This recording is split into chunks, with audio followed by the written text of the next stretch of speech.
All right, I'm joined here by Teague Egan, the founder and CEO of EnergyX. Teague and I first met a few years back before you got into this whole world, man. Yeah, I think we met more than a few years ago, maybe 10 years ago or so. We were in Bali. I know. Great place. Yeah, great place.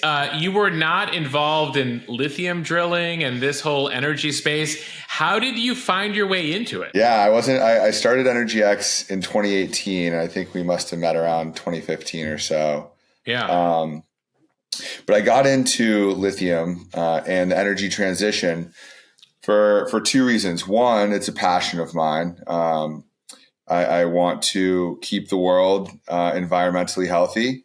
And number two, I think that this is one of the biggest industries of the next 20 to 40 years. And there's going to be there already is huge opportunity in the energy transition, the opportunity for new businesses to emerge that dramatically impact millions of lives in a positive way. And specifically with lithium, I saw that as the biggest bottleneck to the electric vehicle transition. I've owned a Tesla since 2013. I think that was actually before we met. Mm-hmm. But it took me 5 years to start EnergyX. And as I started to believe and build conviction around the electric vehicle transition, I looked into that supply chain and recognized that lithium would probably be the bottleneck. So that was the opportunity that I saw, and that was the reason that I started EnergyX. When we talk about electric vehicles, I mean, it looks like the projections right now are that about a third of cars sold by the year 2030, so just a few years from now, could be EVs. You're seeing huge growth in China, huge growth in Europe, some growth here in the US as well. And you're talking about the bottleneck here, which is there is a demand for these vehicles, but in concern out there about the supply of lithium to be able to operate and power these vehicles. Where are we? What's the state of play there? Yeah, so like you said, China today is actually over 50% new vehicles are all electric. I mean, that's mind-blowing to me. Obviously, Tesla has a huge presence in China. And then Chinese companies like BYD and a slew of others have really adapted to the energy transition and electric vehicle transition much quicker. Now, China is responsible for about 70 to 80% of the whole battery material supply chain. So whether the resources themselves come from China or they come from other parts of the world and are shipped to China for refining, China really controls that market. And that's probably why they're able to feed those materials into their electric vehicle industry. The US obviously is pretty strong. Tesla leading the way, of course. And then folks like General Motors, Ford, we have startups like Rivian, are all moving towards electric vehicles. But like you said, a supply chain or such a dramatic shift in a supply chain from a combustion engine to a base metal or battery based vehicle doesn't happen overnight. And there are a few things that need to happen in order for such a major transition to occur. And I'll start as close to the car as possible. As close to the car as possible is building the battery, right? You need gigafactories to build batteries. Okay, well, then what goes into the battery? There's different components and things that go into the battery. So there's a level below that. The components in batteries, such as cathodes, anodes, separators, electrolytes, things like that. Well, those need to be made before the batteries can be made. And then ultimately, you get down to the raw materials, right? And most of the raw materials actually have robust supply chains and large other applications, like copper, for instance. Copper is used in electric wiring and conduit and tons of other things. Nickel has vast other applications, iron. So some of these elements have been used by humans for thousands of years, right? Exactly. And millions and millions of tons are produced of those other elements. However, lithium has very few other applications. batteries are its main application by far. And the other largest application of batteries is like computers or phones. There was never a big application for batteries, and therefore never a real need to produce large volumes of lithium. So that's the opportunity, and that's what I saw to create a fix for, right? How do we produce larger volumes of lithium more efficiently, more cost effectively? And to your original question, it's coming along. Like a few years ago, maybe 5 or 6 years ago, the total lithium annual production was 100,000, 150,000 tons. Today, we're at 700,000 tons. So we've seen dramatic growth. This is globally. Globally, yeah. And then by 2030, you're looking at roughly 3 million tons of lithium. And then by 2040, you're looking at 5.5 million tons of lithium. And those projections... Wow, so you're talking about going basically 30x, then 50x in just a matter of years in terms of global lithium production. Yeah, I mean, from 100,000 tons to 5 million or 5.5 million, that's 55x, right? From today at 700,000 tons, you're still looking at 8x, which is 800% growth. And to put this into perspective, EnergyX is building 2 lithium plants or projects right now. One in Chile, which is a 40,000 ton plant, and one in the United States, which is a 25,000 ton plant. And you may say, okay, what does that actually mean? 1 ton of lithium equates to about 14 cars of production. And 1 ton of lithium costs today around $15,000. Our longer term projections are around $20,000 per ton. About last year or 2 years ago, the price went up to $80,000 a ton, which was unsustainable for the industry. I mean, that would push the price of electric vehicles way higher than consumers want to pay. But if you say that 1 ton of lithium can produce 14 cars, our 2 projects can roughly produce the lithium for 900,000 cars. And 1 ton of lithium being, $20,000 a ton, and our 2 projects are doing 65,000 tons, you're looking at roughly $1.3 billion in revenue. So let's zoom out here globally today. Where do we know lithium is located? Where do we suspect lithium is located? I feel like this evolves. We see headlines coming out being like, we might have found a new supply. We might have found a new supply. You're operating in Chile. You're operating in the U.S. Give us a sense globally of where the lithium deposits are, what's accessible right now, and what is projected. Yeah. So like any transition and people trying to solve the supply chain, there's a rush, right? And a lot of people are comparing this to, the gold rush or the oil boom. And what that means is people are exploring and finding new deposits. So this is like California 1849 or it really Saudi is. Arabia or Texas 100 years ago. It is just like that. Yeah. Now, that being said, people know today where the biggest ones are that we know of, right? Like, it's not like all lithium is new. Like, we're producing 700,000 tons today. So the 2 best places in the world are Australia, which is a hard rock source. So you can think about your traditional hard rock mining, open pit, digging up ore, and then smelting that and extracting the metals out of the rock, etc. The second type of lithium, which is unique to lithium as opposed to kind of copper or other metals, is in brine. And brine is really salty water. Think the Great Salt Lake. So lithium comes from multiple places. You can get lithium from a dry place. You can get lithium from a wet place, effectively. Yeah, exactly. And the best places for brine are in South America. Brine is actually typically found. So brine is just salty water, right? Ocean water is about 3% salinity. The brines that we typically work with are about 30%. So salt.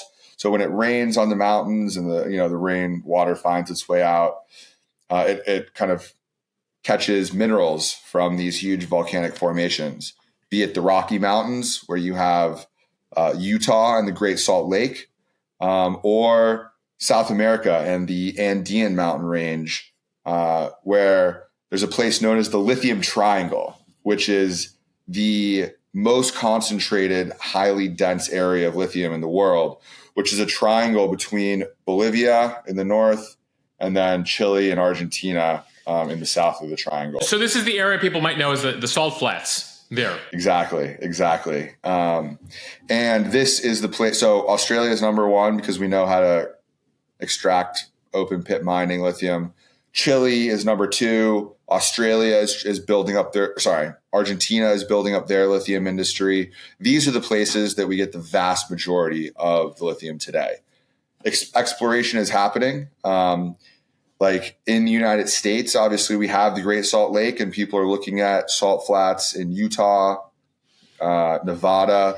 People are looking at geothermal brine, so brine that's a little bit deeper. When you drill for oil and gas, a bunch of water comes up, subsurface water.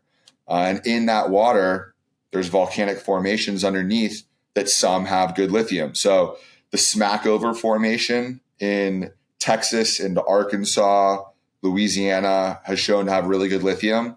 Exxon just made a multi-$100 million acquisition of lithium resources there.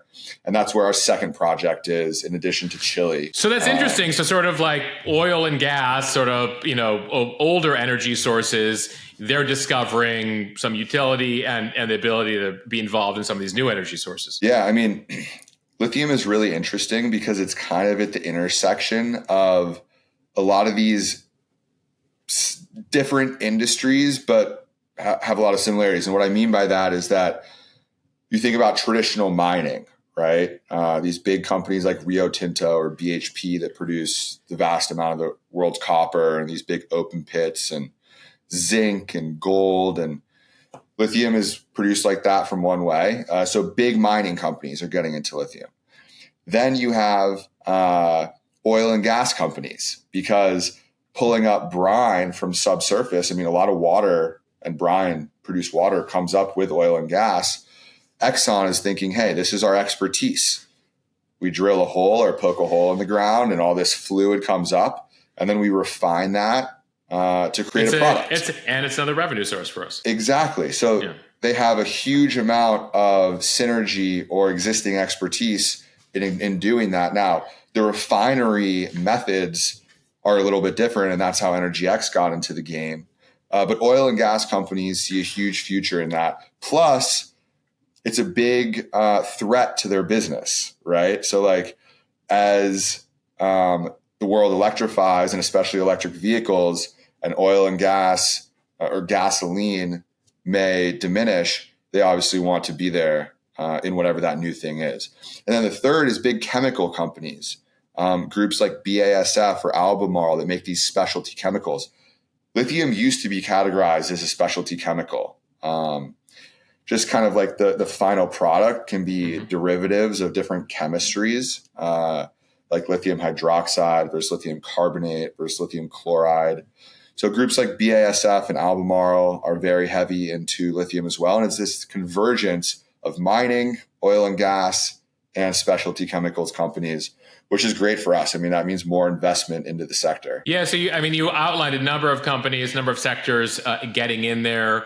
You guys have developed a unique formula. As we talk here about extracting lithium, take us through the process, Teague. We've done a bit of this on the podcast, on our Instagram account, explaining how long it currently takes and some of the innovations you guys have been working on, particularly that is looking to speed this up. So give us a state of play of how long until recently it was taking to get lithium out of brine and what you guys are working on.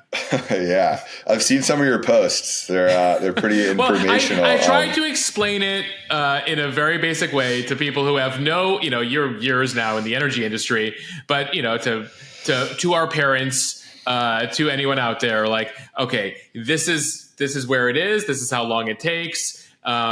and here are the inefficiencies in the system. And I know that that's what you and your team at EnergyX have been working on. Yeah, I think one of my skills is actually explaining it in a very layman's way, because I got into the business as an entrepreneur, not with a technical background, right? So I don't use the big vocabulary and technical words, and I try to.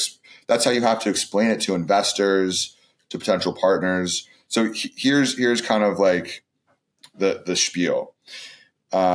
Lithium is obviously an element on the periodic table, and it's kind of found as a salt in these brines, amongst other salts. So if you think about ocean water, if you ever had a mouthful of ocean water, pretty salty, but it's only 3.5% salt. That salt, like sodium, which is table salt, is dissolved into the water. Other salts like potassium and magnesium and chloride, all these salts are dissolved into the brine. And when you pump up the brine and it comes to the surface, the goal is to separate just the lithium out. That's what you want. You don't want the sodium or the magnesium. Those are actually viewed as impurities. So today, the way that they do that is they put the brine into these massive evaporation ponds. And these evaporation ponds, a single pond is the size of 50 football fields. And the system of ponds is the size of New York City, like 15 square miles. And that's one pond system. And there are multiple pond systems per company. So it's an extremely large footprint, which is obviously not very environmentally friendly. And the way that the ponds work is it uses the sun to evaporate the water, and then based on the salt's properties, it'll precipitate out one by one. So sodium chloride actually precipitates first, and sodium chloride literally is table salt. That's what you put on your steaks and whatever else you put salt on. Potassium chloride precipitates second, and that's used as fertilizer to grow food, et cetera, et cetera. Lithium actually precipitates at the very end of this pond sequence, and that takes about 18 months because they're literally using the sun to just evaporate. So you pump up all this water, goes into pools, and it's in the middle of the desert, and you're literally waiting for the sun every single day to gradually dry up this water. And 18 months later, you can finally get the lithium out of there. Yes. So I looked at that and said, that is, and the most important part is that through that pond process, they only recover about 30% of the initial lithium that's pumped up, because you lose lithium through this inexact process of precipitation. And if it rains, that's obviously counterintuitive or counterproductive. There's all these different factors. Lithium will co-precipitate with other salts, impurities. Anyway, I looked at this and said, there has to be a better way to do this. Why can't we use 21st century technology that we use for separation of all these different things for lithium? And that is essentially what EnergyX has invented. So we use different separation technologies in a refinery system. A few of them include membranes. So we use membranes for oil and gas separation, water purification, food and beverage, agriculture. We use membranes to separate essentially everything. So we design membranes that can actually selectively separate the lithium out of this concentration of different salts that are in the brine. The second one is solvent extraction. So solvent extraction is actually used for more than half of the world's copper production. It is designing a specific molecule that has an affinity to another molecule as opposed to the other ones. We designed a molecule that attracts lithium. This acts in an aqueous format, so basically like some sort of liquid carrier that the brine goes in and our molecules go in, and then you mix it. And the best way to think about this is the way that oil and vinegar are impermissible. Like, if you've ever poured oil and vinegar, they don't mix, right? Yeah. You can actually like stir them up and they will mix, which is called an emulsion, and then they will separate, right? We put our specific extractant in, we mix it up, it grabs the lithium, and then they re-separate. So we've separated the lithium from all the brine that we don't want. That's how solvent extraction works. It's a heavily used technology for the separations world. We've designed that specifically for lithium. That's number 2. Number 3 is adsorption. So this is a solid liquid separation. We've designed these beads. The beads are like little resins that fill a big column, and then we pour the brine into the column, and the beads that are packed into this column will absorb the lithium. All the rest will pass through, and then we put water in to release the lithium. Now we basically have lithium in fresh water. We use all 3 of these technologies in our refinery system to get the purest, most environmentally friendly, highest recovery rate of lithium in the industry. So you're running these as a process, one by one by one? Exactly. So this is all part of what you guys call the direct lithium extraction technology? Exactly. So now as you compare what I just described to the ponds, our process occurs in 1 to 2 days as opposed to 18 months. Our process takes up 1/100th the footprint of these big ponds. So maybe like a couple acres of a plant as opposed to like 15 square miles. Only a few football fields, not as many football fields. Right, exactly. Yeah. And the most important is that we recover over typically around 95% of the initial lithium that we pump up. So 300 times more efficient in terms of your recovery rate. All of this equals a much lower cost of production, much faster production, and much greater volumes of production, which all improve unit economics. One question I got from several people when we posted about you guys recently was environmental impact. I mean, this all sounds, when something sounds this much of a dream, Teague, you've taken from 18 months to 2 days, the efficiency is up, the speed is up, etc. Are there downsides here? And one of the questions was, downside for the environment here in terms of what you're doing. So environmental impact is all a relative thing. Anytime you're taking something out of the earth, there is some environmental impact, right? Like we are drilling a hole, that we use machines to drill a hole. The hole is a very small hole, obviously. It might be a 6 or 8 inch diameter hole. But like I said, it's what you're comparing it to, right? So drilling a hole and bringing up fluid, like people drill water wells. That's how we get a lot of water. So there's not much environmental impact on that. Then the real question is the application. So if you compare lithium to oil and gas, you're taking the lithium up out of the ground and then you're refining it and then you're using it in a battery. That battery can last 20, 30 years and then be recycled. In oil and gas, you're bringing up the oil and gas, you're refining it, and then you're using it once and burning it, which is emitting CO2 into the atmosphere, and then you have to go do it all over again. So it's relative to what is it environmentally friendly? Like compared to oil and gas, it's 1,000 times more environmentally friendly than oil and gas, right? The people will push back and say, well, but then I got to plug in my car all the time, and that's burning power plants, etc. When you look at it net, yeah. I mean, if you're getting your power from power plants that are using fossil fuels, then there's a little bit of a carbon penalty there. Still much less than burning fossil fuels in a car. If you're getting your power from some sustainable source like wind or solar, then there's literally zero carbon penalty, other than like making the solar panels But so then you kind of dive into lithium, right? And like I said, there's 2 types of lithium. There's hard rock and there's brine. Digging up huge swaths of earth in hard rock mining is like clearly more environmentally unfriendly than bringing up some fluid and refining it. So we can objectively say that brine production of lithium is more environmentally friendly than hard rock. So now we've established that in brine, we say, okay, how is our process compared to the existing process? These evaporation ponds are again 15 square miles, right? So that's not very environmentally friendly.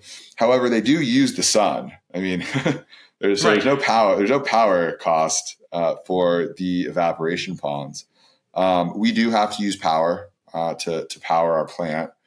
If that power source comes from some sustainable source like solar or wind, that's obviously a plus. But like net, you're looking at a much more environmentally friendly process that's eliminating these huge evaporation ponds using direct lithium extraction. So I think, and obviously I'm biased, but I think that our process is orders of magnitude more environmentally friendly than a lot of the other solutions out there. Yeah, I think what people need to keep in mind is like there's no like perfect solution, right? We haven't reached it yet. Ultimately, anything that we currently have will have some sort of environmental impact. It's all about comparing it to the alternatives. Mm-hmm. Mm-hmm. One thing we discussed earlier was China and how much it has control over various processes right now, how big it's gotten into this world.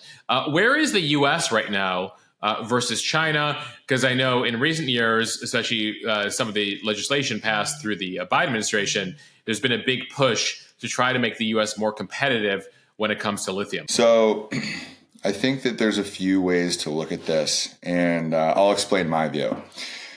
One way is that the U.S. is way behind. Like, the numbers are the numbers, and China owns or controls 70 to 80, maybe a little bit more % of the base metal and battery material supply chain in terms of production, refinery. Is that just because it was a priority for the Chinese government? Yeah, it was a priority earlier than the U.S., right? But then you have to ask, okay, 70 or 80% of what? Right? And if that of what is of a small number, then it becomes much easier for the US to catch up, right? Like, if that 70 or 80% was out of, let's just say it's out of 700,000 tons of lithium. Mm-hmm. Okay, so China is producing 500,000 and the rest of the world is producing 200,000, but we're going to 3 million, 5 million, then there's a lot of room to catch up in a quick amount of time, right? So the U.S. passed the IRA, which is the Inflation Reduction Act, which is literally investing tens of billions of dollars into its domestic battery supply chain. Yeah, despite the name Inflation Reduction Act, it had a lot of clean energy components to it. Yeah. So I was listening to Chuck Schumer speak, who's basically the U.S. senator who chairs the the Energy Committee. And he said it should have been called the Energy Transition Act. But because we had all this high inflation due to COVID, that's what they named it. So we can call it the Energy Transition Act, the ETA. But anyway, the U.S. government is pouring tens, if not hundreds of billions of dollars into domestic battery supply chain, energy transition. I think that Kamala Harris just said that $100 billion has been invested since the Biden administration came in. And it's also worth noting that, like, this $100 billion, yes, energy transition is the theme, but it's gone to creating millions of jobs in manufacturing and industry and different things that previously were outsourced to China. So, that's really, really important to understand, that energy transition, yes, that's like the theme, but this has gone to create jobs, create plants, create manufacturing in a lot of different industries. So the U.S. has made this a very high priority, and there's no doubt in my mind that we will catch up in an expedited, accelerated fashion based on these investments the government's making. How important is the government investment into this world? I mean, there's a lot of people who say, like, let the market do what the market does. Let consumers, and companies, et cetera, figure it out on its own. How significant and I guess back to the previous question, how important is it that the U.S. government invest here directly, both through direct investment, but also some of the incentives they're trying to provide to the population? It's absolutely critical. It is. So I believe that all industry occur, maybe not all might be the wrong word, but essentially all industry occurs following the government's lead. Like, I mean, look, you could reference Tesla started because of a government loan. They got a $400 million government loan, or else their company would have gone bankrupt. The government created, NASA, right? The fact that we're talking the internet, over right? Zoom, the internet came out of DARPA, out of the Defense Research Project, and so literally we're talking today, and we have all of the internet, which is billions and billions of dollars of budget that goes into DARPA to create these technologies. So GPS, to get it started, GPS, and all of that stuff essentially stems from NASA, right? Investing into space and all the telecommunications satellites and things like that. All that technology is stemmed from initial government funding. So government funding is critical for every single industry. And then as it becomes more cost effective and the economics look more attractive for private industry, that's when private industry starts supporting it. And that's the case for lithium as well. Like, for us, we were initially looking down at South America, and that's because they have the best lithium resources. But the U.S. government is literally investing tens of billions of dollars into the United States, and that makes the economics too attractive for us to ignore. If we're going to get hundreds of millions of dollars, then we're going to come build a project in the United States.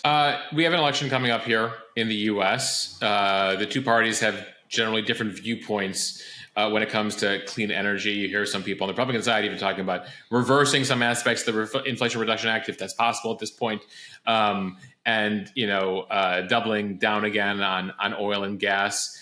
What is the state of play? And as somebody in this industry, how do you look at the election and both some of the rhetoric and reality from both sides? Yeah, because I like to look at. Sorry, and I'll add one thing here. What's notable is Elon Musk is supporting Donald Trump, which to some people on sort of a general basis, he's sort of skeptical at times about clean energy, but then you got this guy who runs Tesla supporting him. So I find the politics of this and the alliance is very interesting. Let me ask you a question. Why do you think Elon is supporting Trump?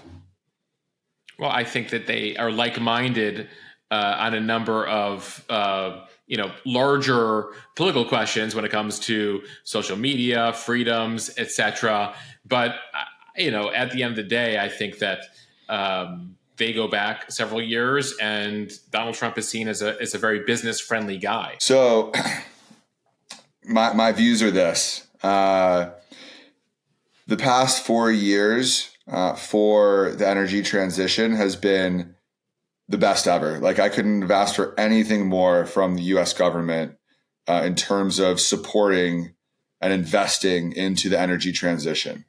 There's literally billions of dollars that are being invested. EnergyX is in the running for hundreds of millions of dollars of grant money that is non-dilutive to our company that would help us build, $1 billion plant to produce lithium for the electric vehicle industry. There could not have been better legislation passed. So the Biden and Harris administration has been a godsend. And I think that if Kamala wins, nothing will change. The investment will only continue to pour into this energy transition. And again, energy transition being the theme of what we're investing to build manufacturing and industry in the United States. I think that Trump, during his term, said that he wanted to pass $1 trillion infrastructure bill. That never happened. During the Biden administration, they actually did pass $1 trillion $780 billion infrastructure bill and have done that. So that being said, I like to view myself as a moderate. And I think that Trump realizes that. Like, Trump is all about drill, baby, drill. And producing oil and gas is important. Like, I think Kamala said in the debate the other night that during this past 4 years, we've done the most fracking that we've ever done. So drilling for oil and gas is important today. Even Elon himself said if he had a switch that could cut off oil and gas today, that would be a very bad decision. And basically the economy would go into a nosedive. Yeah, you can't do this cold turkey. Exactly. But for Trump, I think that he understands that we're investing into jobs and manufacturing in the United States. Yes, the theme is energy transition, but that's not a bad theme because it's not diminishing oil and gas. So then you have to ask yourself, okay, why is Musk supporting Trump? Well, he knows that he's safe with Biden and Harris, right? Like, he sold more cars over the past 4 years than he sold in the entire history of his company. So with them, the energy transition is going. However, with Trump, there was a risk. Like you said, there are some people talking about, oh, reverse this, reverse that. So why did he support Trump? Was it a hedge? Now that Trump is his boy, it's a very low risk that Trump would do anything to jeopardize one of his good friends' companies. And he's probably incentivizing him to keep investing into that energy transition. You don't have a risk with the Dems, but there is a risk on the other side. So get friendly to that side. Exactly. Musk is not dumb. Let's just say that. So that ultimately net helps the entire in terms industry, of the election, I would imagine, helps EnergyX. So in terms of the election, is there, voting for one or the other? Are you nervous on election night, or ultimately are you confident that there's a larger process at play here? In terms of my business, I'm not necessarily nervous for one or the other. In terms of risk to democracy, risk to our republic, risk to progress in our country, like how we view social norms, I think there's a huge risk. I think that Trump is the biggest risk to the United States that we've ever seen. If you look, I think one of the things that was kind of understated in the debate is the amount of people that have worked with Trump that are supporting Harris. And I don't want our conversation to get into too much politics, but you look at, Trump's last vice president, Pence, obviously isn't supporting him. He tried to have the guy killed. The last vice president before the last Republican vice president, Dick Cheney, came out and literally said that Trump is the biggest threat in the 248-year history of our country, and that there was not peaceful transfer of power. He tried to take over the Capitol, things like this. He wants power for himself, and he's willing to lie and use violence to get that. I mean, there is a scary analogy of MAGA that we've seen about a century ago that I think people can't ignore. When you just listen to their closing statements in the debate and you hear Kamala talk about the future and prosperity and bringing people together, and then you listen to the 2 minutes that Trump had to close his speech, and it was all hateful, divisive rhetoric, it is not what I believe should be the future of America. As we talk about government investment, the Department of Energy is putting out grants, including to EnergyX. Tell me about the grant, what you'll be able to use it for, and as we talk here about how important government investment is? Yeah. I'll rewind 1 year. In 2023, we won a $5 million grant to build a demonstration plant for our project in the United States. Our demonstration plant is about 15 million. So EnergyX has to cost share 10 million, and the government provided 5 million. Now we've won a $200 million grant to go build the commercial plant. So again, this is a cost share. We have to supply 500 million, but when you get 200 million of subsidy, that makes all your economics work. And that goes back to what I was saying earlier about the government leading the way. I mean, the Department of Energy putting $200 million into EnergyX is the biggest vote of confidence. And I could not be more thankful and grateful for the systems and support that we have in the United States like this. And it's a complete game changer for our company. It takes us to the next level. It's a godsend, to be honest. And, we're going to go build Project Lone Star, which is a 25,000 ton lithium plant that's going to produce enough lithium for 350,000 electric vehicles. We have a huge community benefits program that's giving roughly 10 to 20 million back to underserved communities in the Texas, Arkansas region. So we're helping, thousands and thousands of people. We're creating over 2,000 jobs with this plant. So, this is all because of this grant from the Department of Energy and U.S. government, and it's truly incredible. So even with that investment, you're still looking for outside investors right now, as you've been building EnergyX.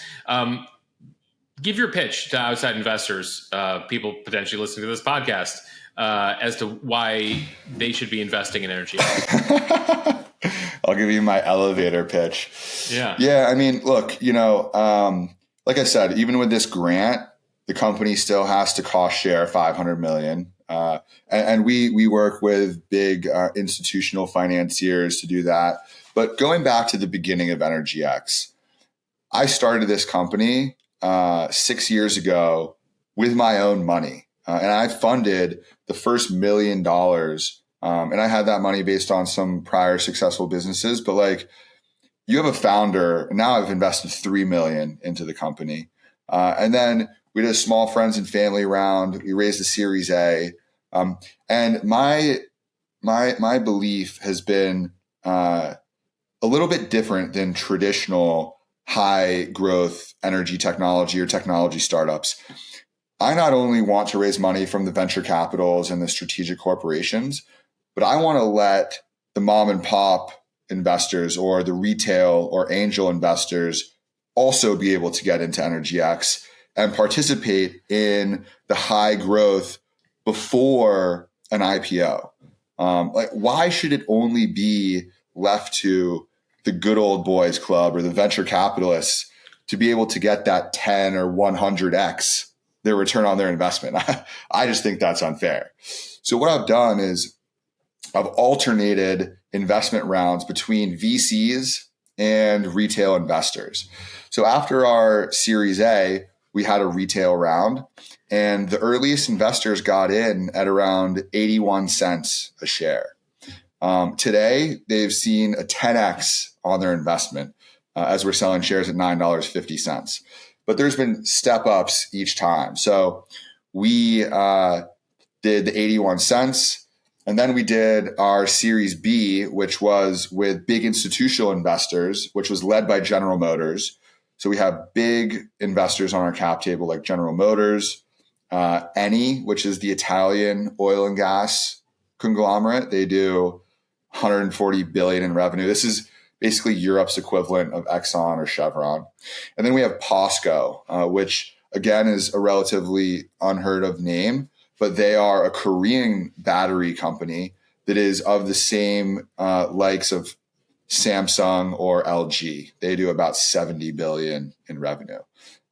So we have 3 great strategic investors that came into the Series B that put in $50 million. And now we're doing another crowdfunding round that we've raised another $50 million. And we opened that at $8. We hit a milestone that brought it up to $9. And then we hit another big milestone with a resource acquisition that brought it to $9.50. So we're selling shares right now at $9.50. And anybody can go on EnergyX.com and invest and buy shares in our company in this exciting high growth story in the energy transition prior to a hopeful exit or acquisition or public listing, etc. So allows people to own a piece of the energy transition as we've been discussing it. They will own shares just like me, just like our employees. All our employees have shares in the company, and just like these big investors. Teague, what are you most excited about in the next couple of years as you've now spent a few years here? It's growing. What are you looking forward to? And as observers, as people interested in the news, watching what's going on, what should we be looking out for? So with regards to EnergyX, I'm most excited for our transition into the field. And what I mean by that is we spent about 4 years developing the technology in the laboratory. Then in 2022, we put our first pilot plant in the field and ran that for 6 months consecutively. And that was a huge success. That was in South America, in the Lithium Triangle, in Bolivia. And we hit a 94% lithium recovery rate. Now we're building larger demonstration plants, and we've actually acquired our own lithium resources. So instead of just licensing our technology to, say, Exxon, who bought that big lithium resource in the Smackover, we own 100,000 acres of lithium resources in Chile, as well as 15,000 acres of resources in the United States.